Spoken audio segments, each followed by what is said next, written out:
Assalamualaikum warahmatullahi wabarakatuh. Halo semua teman-teman. Nah, kali ini kita bertemu lagi ya dengan aku, Kak Adel, dalam mata pelajaran biologi.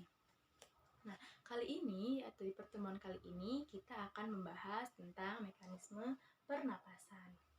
Nah, sebelumnya kita juga sudah membahas tentang apa sih pengertian pernapasan dan apa aja organ-organ yang melibatkan proses pernapasan tersebut. Kali ini kita akan mengulas kembali ya sedikit tentang apa sih pengertian dari proses pernapasan dan organ-organ yang melibatkan pernapasan. Kira-kira ada yang masih ingat? Ya, proses pernapasan atau proses respirasi adalah proses pengambilan oksigen dan pelepasan karbohidrat dan penggunaan energi di dalam tubuh. Ya, atau juga bisa disebut dengan proses pengambilan atau pertukaran gas seperti gas oksigen dan karbon dioksida di dalam tubuh. Ya, sedangkan organ-organnya yaitu ada hidung, ada faring, ada laring, ada bronkus, bronkolius, dan paru-paru. Sudah ingat kalian? Nah, baru kita masuk lagi ke yang ketiga, yaitu mekanisme pernapasan.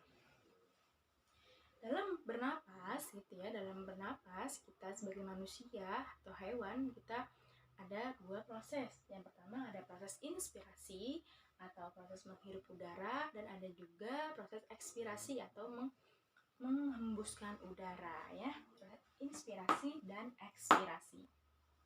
Gitu ya. Nah, dalam pernapasan ada dua jenis, teman-teman. Ada dua jenis. Yang pertama ada pernapasan dada dan pernapasan perut. Nah, di pernapasan dada itu melibatkan tulang-tulang dada atau tulang-tulang rusuk ya. Sedangkan yang kedua ada proses pernapasan perut, yaitu proses yang melibatkan diafragma dan otot dinding di rongga perut gitu ya. Paham teman-teman? Ya, ada proses inspirasi, ekspirasi, dan ada dua jenis pernapasan, yaitu pernapasan dada dan pernapasan perut. Lalu kita masuk bagaimana sih mekanisme dari pernapasan dada.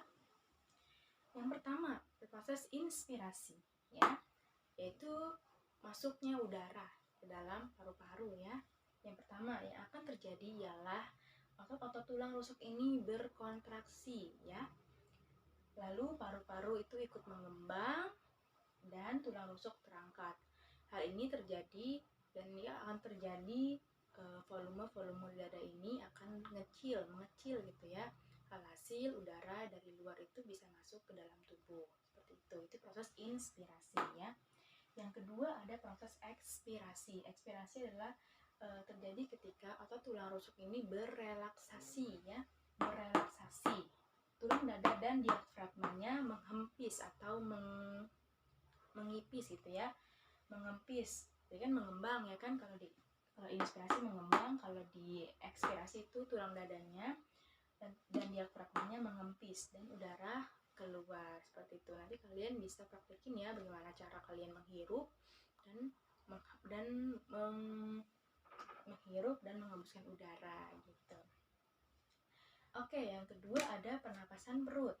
Nah, pernapasan perut ini tadi akan melibatkan antara diafragma dan otot dinding di rongga perut. Nah, pada fase inspirasi yaitu udara masuk gitu ya, yang terjadi adalah otot diafragma ini sama ya berkontraksi ya, sama-sama berkontraksi di fase inspirasi. Yaitu lalu di sini ada diafragma mendatar, volume rongga dada ikut membesar. Itu di fase inspirasi. Yang kedua fase ekspirasi, yang dimana ada proses itu terjadi otot diafragma itu berrelaksasi ya, dan otot perut itu berkontraksi. Otot diafragma berrelaksasi, sedang otot perut itu berkontraksi. Lalu diafragma itu melengkung ke rongga dada, volume dada mengecil, lalu udara keluar seperti itu. Jadi di sini itu proses inspirasi itu sama-sama ya, tulang rusuk itu sama-sama kontraksi, sedangkan kalau di sini di pernapasan dada itu di ekspirasi tulang rusuk itu berrelaksasi gitu ya. Ini adalah proses bagaimana terjadinya proses pernapasan dada dan pernapasan perut gitu teman-teman. Nah, jika ingin bertanya, kalian bisa komen di bawah, lalu nanti saya akan menjawab pertanyaan kalian satu-satu. kasih sudah menonton. Wassalamualaikum warahmatullahi wabarakatuh.